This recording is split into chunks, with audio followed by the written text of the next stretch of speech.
This program, while curated to help you improve your health, contains general advice and should not replace the individual advice of your medical practitioner.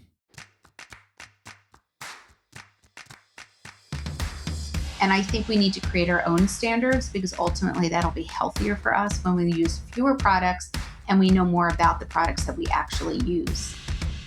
Drinking water to me is one of the most undervalued and most important area of contamination in our bodies. The dyes that are used in many textiles actually can contain levels of mercury because of the bright colors. And there's many studies showing from Hong Kong and in parts of India where there's heavy air pollution that there's higher rates of depression, anxiety, and aggressive behavior. In life, it's normal to have ups and downs. But what do we do when we get stuck? I've always been fascinated by the healing journey. Why do some people get better while others fail to make the shift? Welcome to the Season 2 Expert Series, where you'll meet 24 of the world's leaders in health discussing their passions and what it takes to make a shift. We tend to be our harshest critics. We are more than the muscle and bones in our body. Whoa, that's so opposite of what I was taught growing up. I would like a call to arms for women to know that their intuition isn't lying to them. I'm Catherine Maslin, and this is The Shift. Hi, I'm Catherine Maslin, naturopath, author, and host of The Shift. In the Expert Series, we share the insight, stories, and expertise of each of our amazing experts. We're talking doctors, authors, naturopaths, researchers, and thought leaders. You may have heard them on Season 2 of The Shift, where we took snippets of these interviews to put them together in the series for you. If you haven't listened to Season 2 yet, I'd highly recommend checking out Episode 1, which will give you an overview of what constitutes women's hormonal health and a sneak peek into the series. We'll provide a link in the show notes. Dr. Aly Cohen is a board-certified rheumatologist and integrative medicine specialist, as well as an environmental health expert in New Jersey. She has collaborated with the Environmental Working Group, is a TEDx speaker and lectures nationally on environmental health topics for elementary, high schools, colleges, universities, medical schools, and physician training programs. She's a regular expert guest on television, print, and podcasts.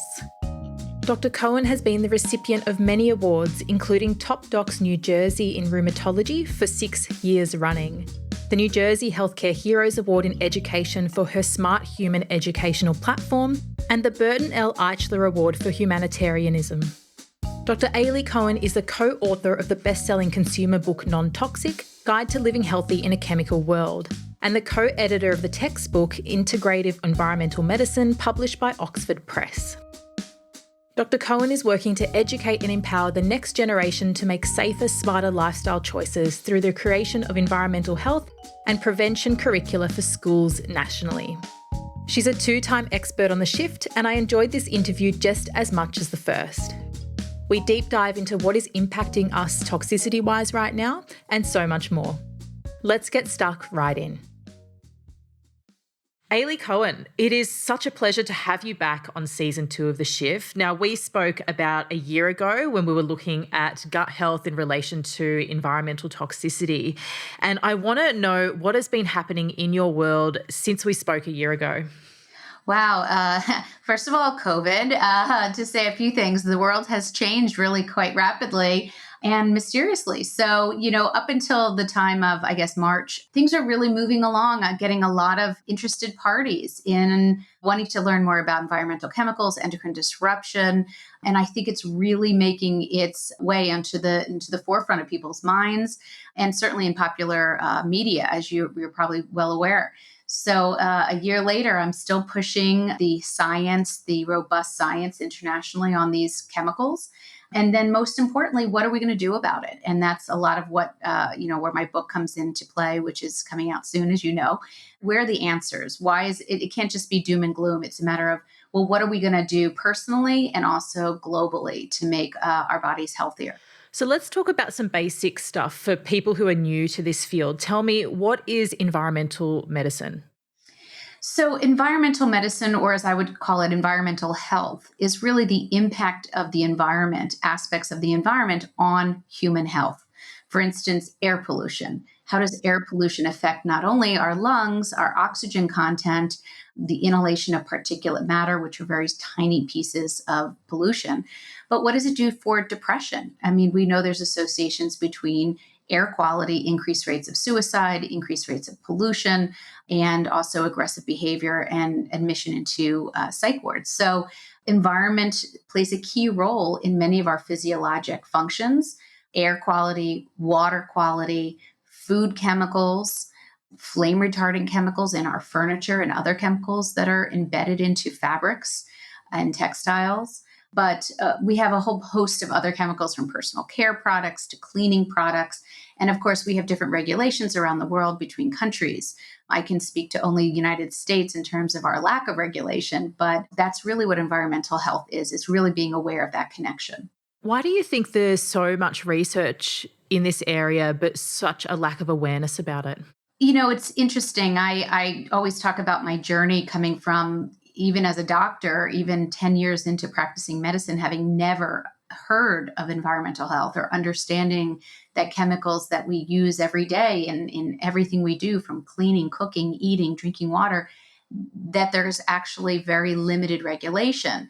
And I think because we love our stuff in general, human beings love convenience, we love makeup, we love clothing, we love a lot of our stuff. And really, our commercial life loves really giving us the good stuff without the bad. Most people don't really understand the physiology, the toxicology of these chemicals. And so it's something that not many people really can either understand or have even heard about. And I think that's changing now because people are getting sicker. And when people get sicker, they look for answers. And since so much of chronic illness really does come from environment, a big portion of it, not just asthma from maybe an acute inhalation of bleach, for instance, but really chronic low-level exposures of many chemicals are making us sicker as a people. I think that's when people are starting to pay attention and learn a little bit more and dive deeper. I think there is a bit of a trend of change happening as well. And I don't know about you, but personally, I've been talking about this stuff for probably about 13, 14 years. And I'm noticing now that we're getting a lot of referrals from fertility doctors and people working in women's health, because they're beginning to talk about this at the conferences for doctors, okay, which I think is a little bit more new and a bit more fringe, I guess, in a way. What are you seeing right now in the United States in regards to education and awareness around this in the medical community? So, speaking just within my own circles, I'm not an obstetrician gynecologist, but we do know from an endocrinology perspective that there are increased rates of infertility amongst not just the United States, but Northern Americans. So, in Canada and parts of Europe, that this has been on the rise, is increasing rates of infertility. Now, it can come from many, many factors, of course. There's not just one factor that may be contributing. Obviously, having children later in life, lifestyle, financial issues, or career choices can play a major role. Chemicals certainly do play a major role, especially endocrine disrupting chemicals, which are so pervasive in our products. But also another area that we need to think about is radiation, and radiation from cell phones that we use regularly and put in our pockets, especially men who put them in their front pockets, and laptops that are certainly antennas for radiation. And we know that from the data internationally that radiation can reduce not just sperm quality, but sperm quantity. And so, again, when you put all of these factors together, you can see that there's this trend towards more difficulty with getting pregnant, maintaining pregnancy, and also early pregnancies. So, this is something really we should be paying quite a bit of attention to. Let's talk a little bit more about fertility and infertility and the effect of these endocrine disrupting chemicals. What is some of the research that you've been reading recently in this area? Well, we're starting to really bolster a lot of the research that has already begun 20, 30 years ago and continues to build internationally in terms of the robustness of the studies. A lot of them are retrospective. Many of them are double-blinded now as we're moving forward with the use of these chemicals, not in animal studies. But we also use what's called NHANES data in the United States, which is basically retrospective, looking back at charts between certain periods of time and realizing the correlation or the association between certain exposures and, using health surveys throughout the country, which we do in the United States through the CDC. that we get a much better understanding of how pervasive environmental chemicals that affect the endocrine system are, and in fact, how they're increasing in terms of numbers of contaminants in human beings' blood, urine, and other biosamples. Endocrine disruptors, as your audience may know, is really a class of chemicals that have shown the ability to mimic hormones in the human body. More specifically, low-level exposure, similar to estrogens, androgen blocking, which are the male hormones, thyroid effects on thyroid hormones. We have tons and tons of hormones in the human body, which are signalers. And in fact, these chemicals can work to disrupt the normal physiology of these chemicals and the normal receptors to these hormones throughout the body. So can you please tell me which are the chemicals specifically that have estrogenic type qualities? So we know, for instance, that the most robust data really comes from several classes of chemicals. So I'll start by listing them. One is the bisphenols, which includes BPA. Many of your audience members may have heard of BPA being taken out of baby bottles, at least in the US from 2012. And that was because it is a classic endocrine disruptor in the sense that it acts like a low-level estrogen. And it affects not only the estrogen levels, but also the estrogen receptors. So we know that people who are exposed to bisphenol A can have a whole range of effects in terms of onset of menarche, of course, but also even in lab studies, we know that it can affect fetal changes in males, similar to the way another group of chemicals called phthalates can work like an endocrine disruptor. Bisphenol A has had some of the most robust studies of all the different classes. And now there's also substitutes for BPA, BPS, BPFIP, PPF. And so many of these bisphenols, which are in canned foods, they line the inside. There are epoxy resins that line the inside of many cans. They're on printed materials like airplane tickets and parking tickets in the ink process. So BPA is quite pervasive and actually one of the most pervasive industrial chemicals. Other groups of chemicals within the endocrine disrupting category would include phthalates, and phthalates are typically chemicals that make plastics squishy and soft. BPA tends to make plastics hard. Think plastic bottles for medication bottles, for instance. Phthalates, on the other hand, are actually used to make things squishy. So, hairsprays have phthalates in order to make your hair not brittle. Vinyl has phthalates. Vinyl is a soft plastic in a whole host of products in our home, in our cookware. It's also a nail polish because we don't want our nail polish to break. So phthalates are also a very well-studied group, and they have a host of health effects that are associated with them, including, of course, developmental risk, changes in little boys, newborns in terms of their genitalia, but also, of course, infertility risks as well. Flame retardants are another well-studied group of endocrine disruptors, and they've had a long and kind of torrid history in the United States in terms of kind of whack-a-mole, getting rid of the bad ones, and then, of course, another substitute comes along. So those are just a few of the groups of chemicals that are listed under endocrine disruptors, but there's also several pesticides that we now know, and we know certain heavy metals can actually act as endocrine disruptors as well. Tell me more about flame retardants, because I think this is one area where people are a bit more confused about how do they avoid it and what do they do.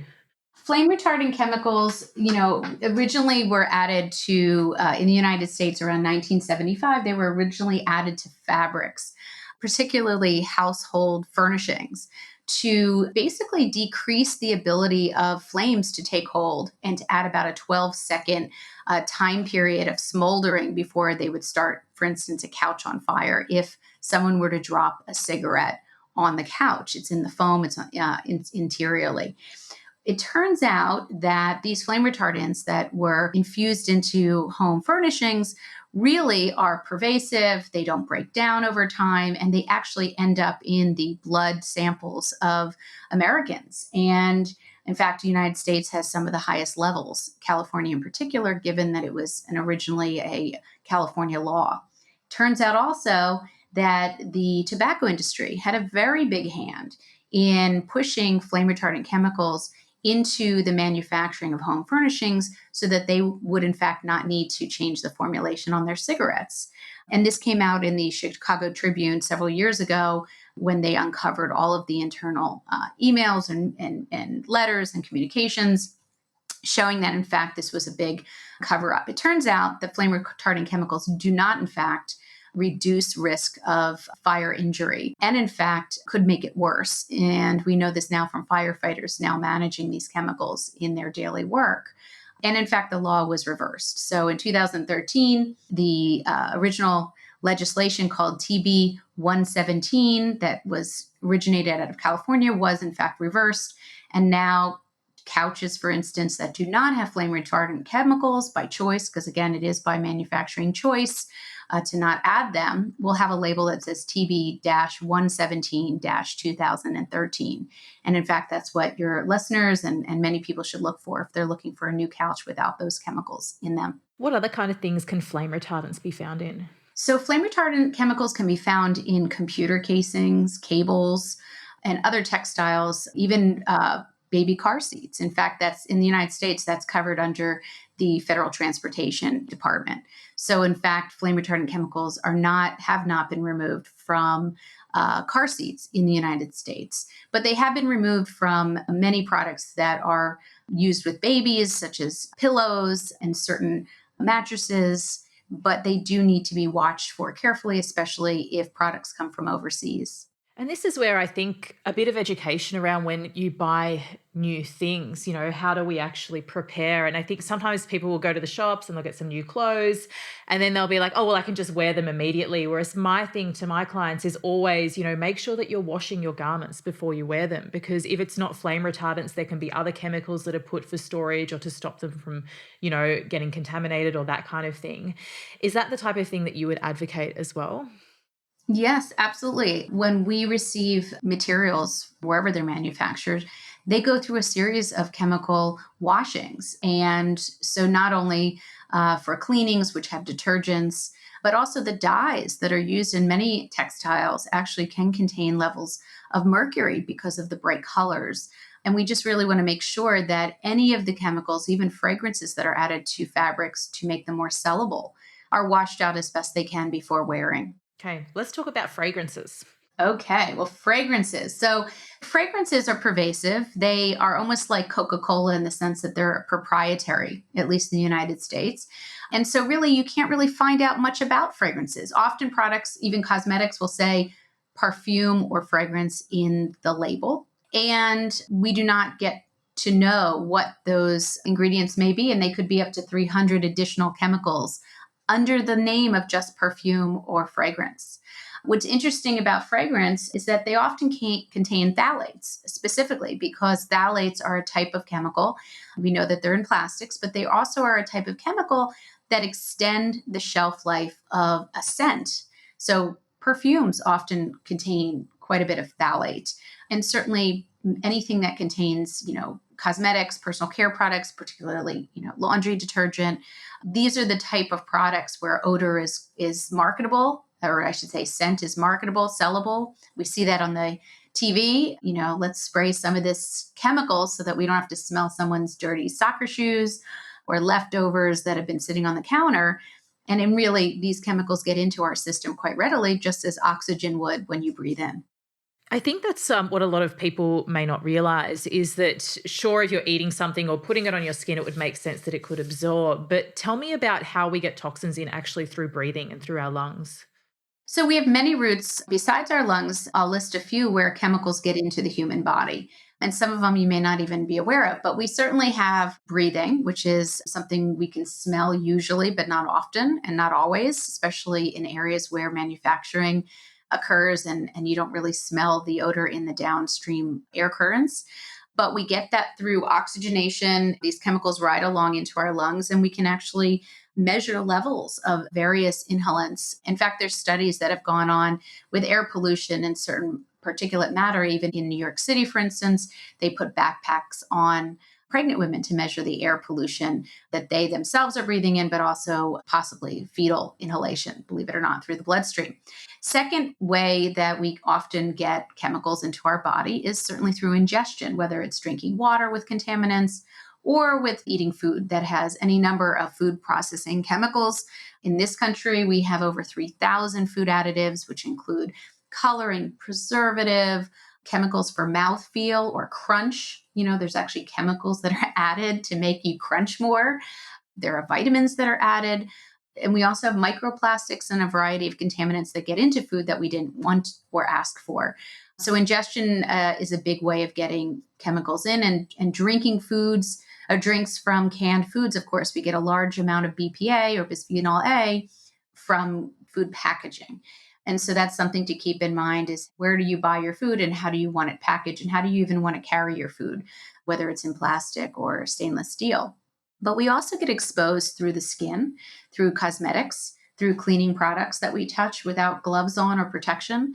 We intentionally add chemicals to our skin when we're using many cosmetics or creams, lotions, aftershave. But also we get exposure through feminine care products. And I think that's something that many people don't really think about. Intravaginally, we get a whole host of chemicals through tampons, for instance, which are often made with rayon and other plastics. They have pesticides from cotton manufacturing. There are plastic casings that are actually considered medical waste and don't even get recycled.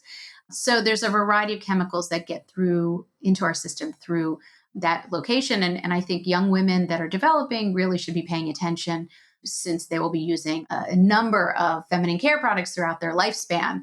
And these can be really a problem. And this is something as well that we educate our clients at Shift on about as well, is just on how absorbent the vaginal tissue is. And to be really aware that if you're going to be putting in a tampon in there that has, pesticides, plastic residues, etc., it's going to locally affect those organs first. Yeah, I mean, we have in medicines that we are intentionally using through that process. I mean, women who are using estrogen creams that are intravaginal, you can test those levels within an hour after using them. Suppositories in the anal region, I mean, medications that are used in these areas, that kind of tissue is very absorbent. It's actually very absorbent to the point where it's similar to the oral cavity. So many of the chemicals through, dental care can get absorbed right through, sublingually under the tongue and through the tissue of the mouth, which is, again, very similar to both the anal region and also the vaginal region. So that's a really interesting point as well, because you may be thinking, well, I'm using this toothpaste and it's got some stuff in it, but I'm spitting it out. But literally in that process of brushing your teeth, you're absorbing that into your bloodstream as well. Yeah, I think people just need to be aware that it's quite possible. And so, the idea of moving towards cleaner products that have fewer ingredients, that have been vetted, that you've looked up through reputable resources, I think that's a really smart way to start honing in on what's the best things to put in, on, and around your body. Want to look deeper into your own health? Our virtual naturopathic team help people all over the world to shift their health and their lives. We offer a 90-minute online discovery and diagnostic session where you can find out where you're at, why things are happening, and what you need to do about it. Everyone is an individual, and sometimes it can help to have someone break down your journey and see where you need to head next. To find out more, go to theshiftclinic.com and click on Clinic. In the beginning, you were talking about how we consume things and how we like stuff as humans, and how marketing really has led us to use all kinds of products that really we don't need necessarily. Things like air fresheners, for example, or scented candles, or, talking back to the feminine hygiene type stuff, freshening sprays so that we don't smell down there, all of these different things that we really need to question what is actually necessary. And I think a lot of the stuff really isn't. No, I agree with you. In fact, that's the number one thing that I share throughout the book is really, and to patients and to community lectures and whatever I'm involved with high school students is the less is more approach is by far safer. We've been marketed a whole bunch of junk over the years of how clean our house must smell and feel and look, and how white our teeth must be, and how we really have been sold a lot of information about what the standards are. And I think we need to create our own standards, because ultimately that'll be healthier for us when we use fewer products and we know more about the products that we actually use. Absolutely.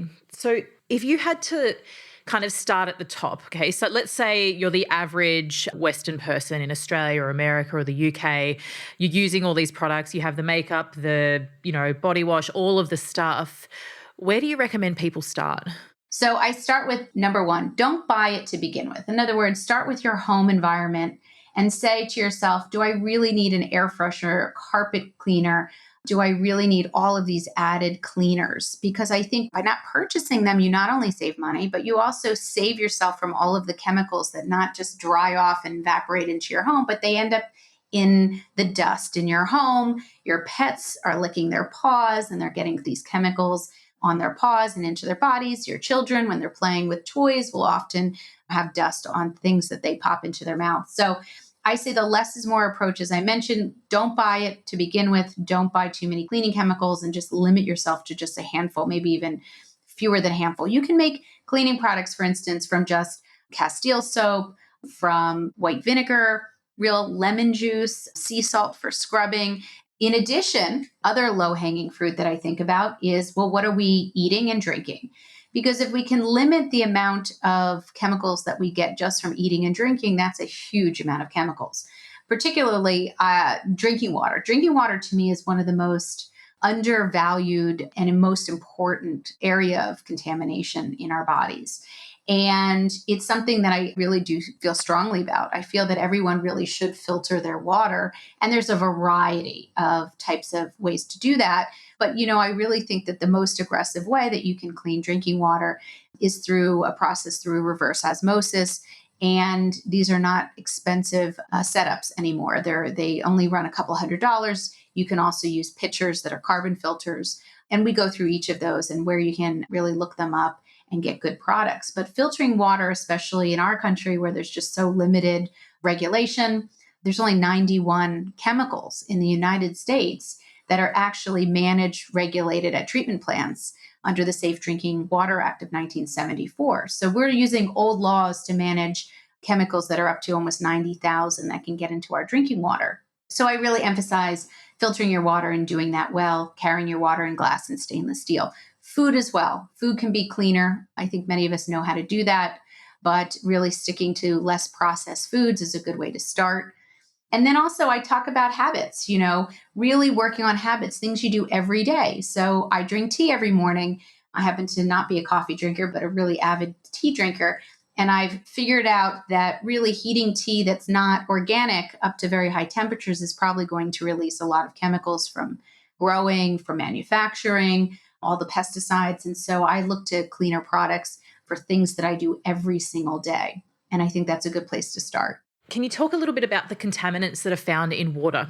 In the United States, as I mentioned, there's very limited regulation. And so we have over 160,000 water treatment plants that serve about 250 million out of our 310 million residents in the United States. The rest of the water comes from a well supplies, and that's usually serving about anywhere from 20 to 40 million Americans. And so there are issues with contamination of both treatment plants, as I mentioned, the 91 chemicals under the Safe Drinking Water Act, but there's also well water contamination because there's so limited regulation there as well. In fact, homeowners that use wells in the United States do not have to actually test their water for contaminants unless they're actually selling their home. And other than that, people go years without testing their water.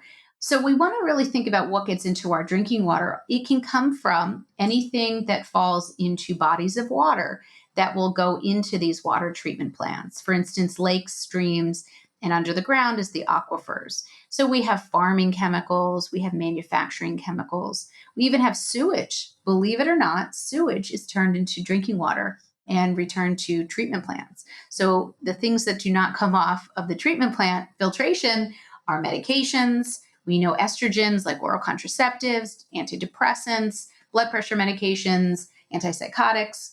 These have all been actually identified in post-treatment water when it leaves the treatment plant and heads to our homes as drinking water. Also, detergents that are actually added and are required to clean the water, and chlorinated chemicals. These are actually part of water that leaves these treatment plants to go to our homes. And that's why, of course, I recommend filtering at the point of use when it comes through all that piping miles away with all those extra chemicals. That's when you want to filter, is before the point of use, which is your faucet. Tell me more about hormones in water. I would love to know your personal opinions on this in regards to what that's going to cause for the health of the population and just anything that you've read on the area, because it's really interesting and also a little bit frightening, I think. Yeah, I think it's disturbing that, the fact that we actually have sewage water that actually turns into drinking water for the majority of the population in this country is really quite scary. We know that this can be a problem because, these chemicals can actually have effect at very low doses. Again, hormones are signalers. They don't take a lot, parts per million, parts per trillion, to really have a whole host of physiologic effects. That's how hormones, how we evolved with hormones, to do a lot of activity with very little effort, so to speak. And so when you have chemicals that are from, oral contraceptive pills, estrogen therapy, androgen therapy, making their way into our water system and then back into people's bodies, you really have to think about how that's going to affect the body when it's overloaded with extra hormones that it just doesn't need or confuses the body. We know that breast cancer, for instance, is related to environment, but often because it's extra estrogens over time, whether it's from a longer period of having periods and estrogen release during a woman's lifetime, or from added chemicals that are estrogenic, such as personal care products, especially, for instance, even in African American women who have a number of beauty products that have estrogenic chemicals in them. So we really need to think about how to clean up all these entryways into our body with a variety of chemicals, including hormones. So I'd love to talk a little bit about developmental risk. We kind of touched on it a little bit, but what do you know about the effect of being exposed to these chemicals in utero for the baby and then also in early childhood?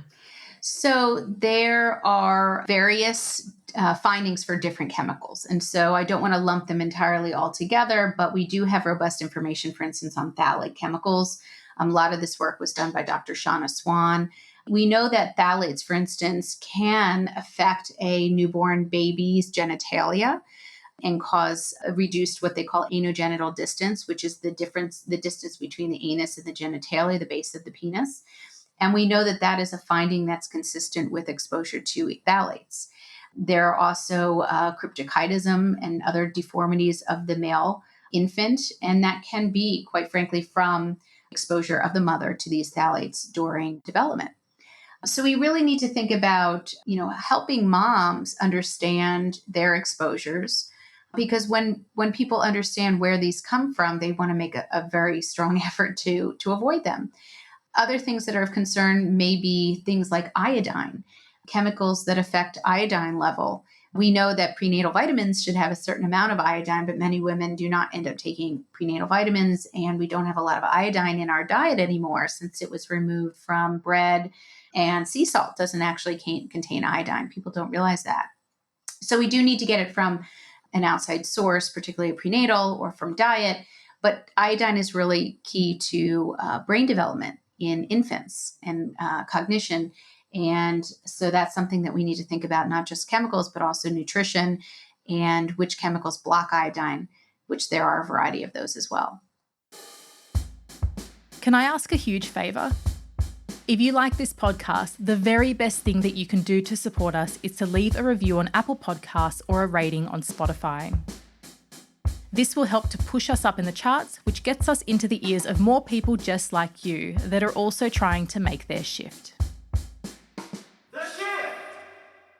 I want to ask you about particulate matter. So I have a friend of mine who's done her PhD in this area, but before that, really, I didn't know a whole heap about it. And I think a lot of people are in the same boat where they know about pollution and it's maybe bad for the environment, but they don't really realize the effect on their health. So can you tell me about particulate matter and air quality and how that impacts on human health? Particulate matter is based on the size of the particles. And of course, we can't really see them most of the time, but they're listed as sort of ultra particulate matter or particulate matter less than 2.5 microns, I believe it is, in terms of size. And most of the studies are based on this particular size because that's how the instruments can measure the amount of particulate matter that, goes into someone's system, if they're measuring through a backpack or in a closed environment. It's interesting, especially now, actually, because we now have a few really important studies from around the world, especially with coronavirus and COVID-19. We now know that there's a much higher association between not only getting coronavirus in polluted environments, such as major cities, but also having a worse outcome from exposure. In other words, not just getting the virus, which many of us will get and never feel it, but really being so inflamed from that environment that they actually go on to have either hospitalization, ventilation, or even death. So pollution is a really critical factor now, and even more so because of coronavirus. In fact, the study that just came out was from the Harvard group, and I believe the number was 20 times the risk for worse outcomes from coronavirus if living in a polluted environment. So it's a pretty serious situation to look at. We also know, and there's many studies showing from Hong Kong and in parts of India where there's heavy air pollution, that there's higher rates of depression, anxiety, and aggressive behavior, and in the United States, increased risk for hospitalization. So pollution matters, and we need to think about it because that's what we all have to breathe in. So it really needs to be as clean as possible. What can somebody do if they, for instance, live in a polluted area or by a main road, or they have sort of an unavoidable situation where they can't change their environment to deal with something like particulate matter exposure? Yeah, that's a great question. And really what I like to tell people is please control the things that you can control, because you can't always control everything. And I think you start with your home, and you start by reducing any air pollutants in your home, because we spend an enormous amount of time in our home. You know, the time we go out certainly is a lot, but we spend more time at home, especially sleeping at night, in addition to daytime hours and on weekends. So the best place to start is to look at your home environment and get rid of as much air pollutants as possible, which includes synthetic air fragrances that contain the phthalates, thinking about cleaning products that you wipe onto surfaces, but then again, those chemicals actually aerate off into the surrounding air and then fall into the ground where it turns into dust. And really thinking about opening windows at least a half an hour a day if you live in an area where the outside air is actually cleaner than your indoor air, or is just plain, relatively clean. Every morning, actually, I'm sitting in my office right now recording this with you, but every morning that I'm here, I open the windows and the doors and I just wash out the entire air throughout the entire office. And it always makes me feel better.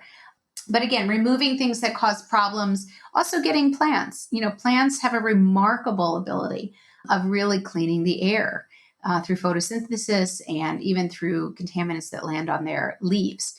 So thinking about plants like Dracaena, money plant, mother-in-law's tongue. There's plenty of great studies that have been done, actually in India too, that have shown that a house that's filled with these type of plants actually can lower volatile organic compounds, or VOCs, that are harmful to breathing.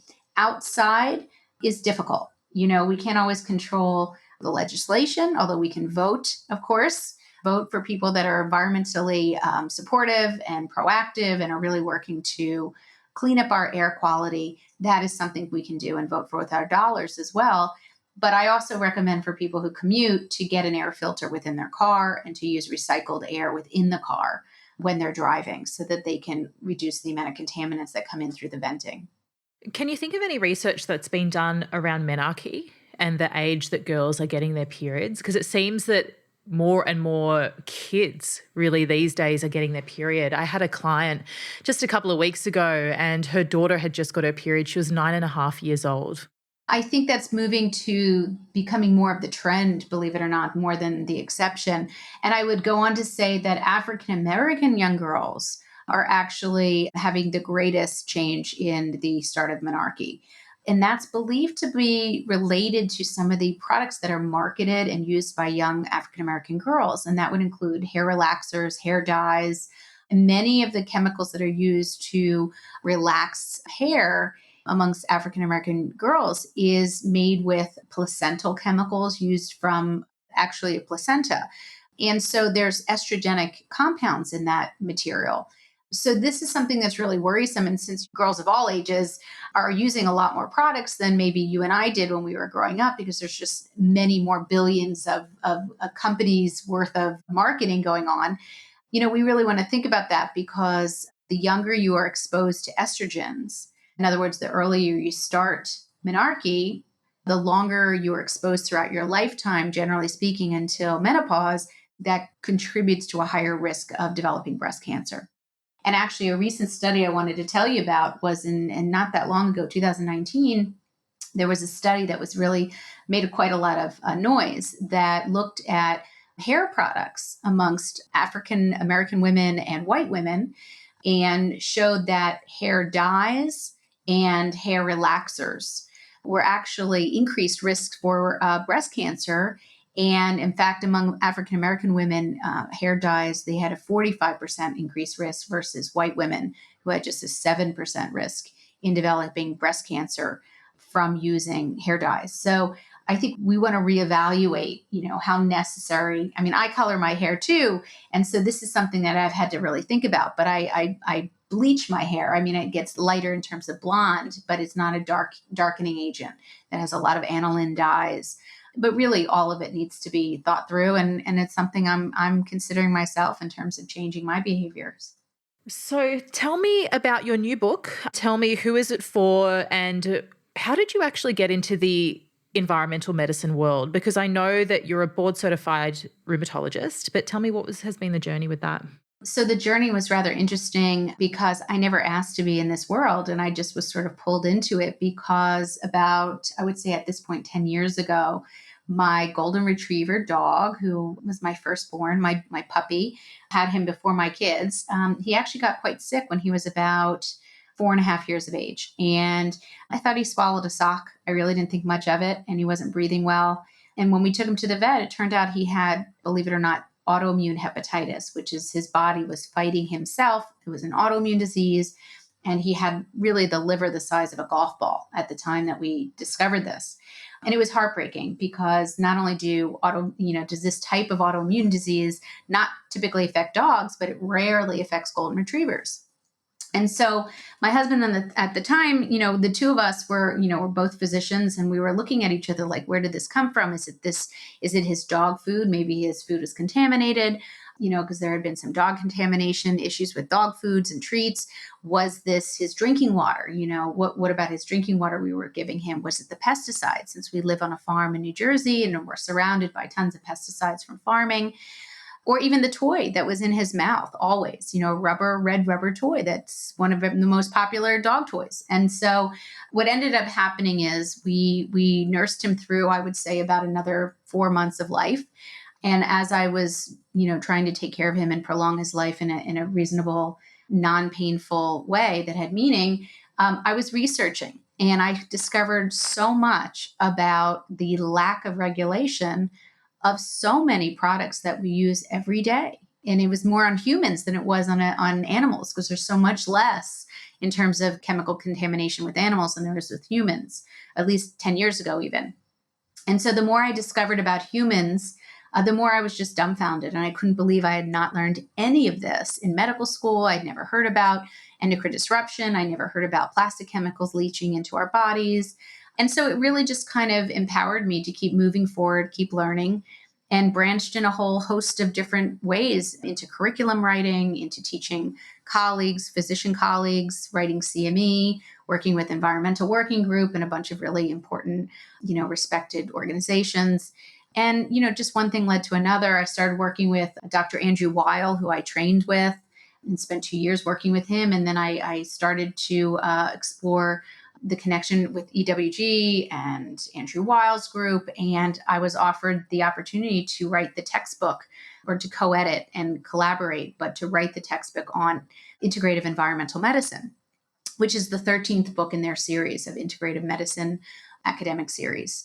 And I partnered with Dr. Fred Vomsaal, who I mentioned earlier is the renowned neurobiologist who really did enormous amounts of work on bisphenol A and was largely responsible, along with his colleagues, for getting bisphenol A or BPA out of baby bottles, plastic baby bottles in 2012 in the US. And so he and I have become partners in a whole host of projects, which has led me now to our consumer book, which is going to be coming out within the next 2 weeks, called Non-Toxic: Guide to Living Healthy in a Chemical World. And it's the first guidebook of its kind that he and I could find or put together. We really wanted to make it usable, empowering. We wanted to give people resources and simple lists, a tear-off refrigerator list, recipes for detoxing naturally, and really just give everyone a chance to learn what I had learned for the last 10 years being a layperson. So I think we're really proud of it, and we're excited to share it, and hopefully people will share it with others as well. Fantastic. Thank you. One last question. If I could ask you to give just one piece of advice to someone that was wanting to make a shift in their health, what would it be? Making a shift, I would say to that person who wants to make a shift is to begin by not buying stuff that they don't need that has extra chemicals in their lives. I think by not buying it, particularly the products, that's a really good way to start. Certainly, it's a big topic to hit food chemicals and drinking water chemicals and to really dive into filtration. But if you just stop buying the multitude of products that are sold to us, I think that's a great place to start. Saves money and will often really reduce those exposures they get into their bodies, into the bodies of their family members. Amazing. Thank you so much, Aly Cohen. My pleasure. Thank you for having me. There was so much amazing information in this episode. Let's review some of the key points and what action you can take as a result of this. Environmental medicine looks at our exposures of toxins that enter the body. We can absorb toxins through our food and drink, what we put on our skin, and through the air that we breathe. Man-made chemicals have been steeply on the rise for many decades. Every day we're exposed to thousands of man-made chemicals, many of which have been proven to alter our genetics and harm our endocrine system. There are things that we can control when it comes to toxicity, and some things that we cannot. Air quality and the amount of particulate matter you're exposed to might not be easy to remedy. What you can do, though, is choose to eat organic where you can, use natural products on your body and in your home, and be mindful about using plastics. We need to do what we can every day to reduce our exposures. Learning is great, but action is better. Here are a few things that you could do as a result of this conversation in order to help you shift your health and your life. First of all, stop using anything that has a synthetic fragrance in it. Fragrances are made with phthalates, and these are endocrine disrupting chemicals. If the bottle says fragrance or parfum, then it's going to impact your endocrine system and fertility. Ditch your plastic water bottle and switch to glass or stainless steel. In addition to this, you must never heat plastic in the microwave, as this releases around 55 times more BPA into your food and drink. And if you're thinking I'll go BPA free, remember that BPA free plastics usually have other bisphenol chemicals like BPS and BPD. See if you can grow a little food of your own if you can't buy organic. Salad greens and cherry tomatoes can be easily grown in pots at home, for example, and both are fairly high in pesticides if you buy them conventionally. My final tip is one that I give my patients a lot, and that is to check out the Dirty Dozen and the Clean 15 on the Environmental Working Group website, ewg.org.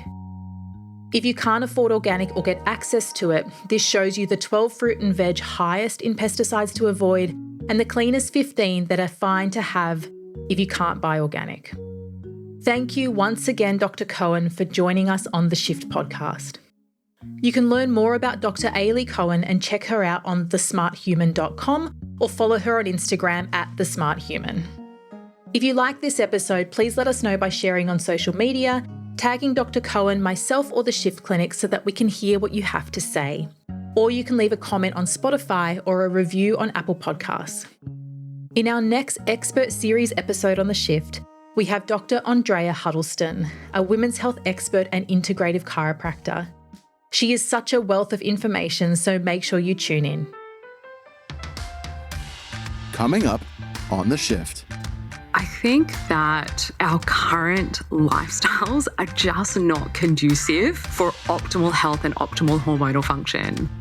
The education we get around women's health and the normal, physiological functions of our body is just terrible. How amazing would it be if we could go back to this idea where women's hormones and the ebb and flow of her cycle was really revered and honoured?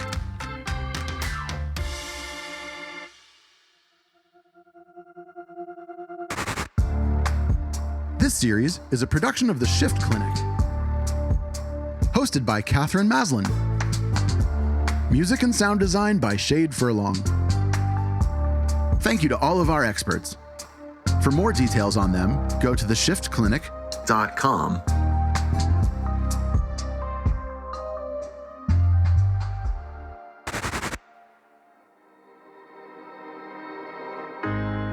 We can be. We must be. The first generation to end extreme poverty. The generation most determined to fight injustice and inequality. The generation that saves the planet from climate change. And this is how we will get it done. The global goals. A 15-year plan for everyone, everywhere. With no one left behind. The global goals are a framework that collectively help us support the health of our people and the planet. At Shift, we are ambassadors for the global goals. This project supports global goal number 6. Clean water and sanitation. Every time you listen to an episode of The Shift, we provide a day's access to clean water for a human in need in Malawi, Africa.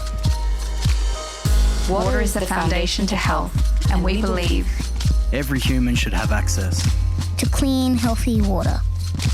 So please share this podcast wide and keep tuning in so we can impact those who need it the most.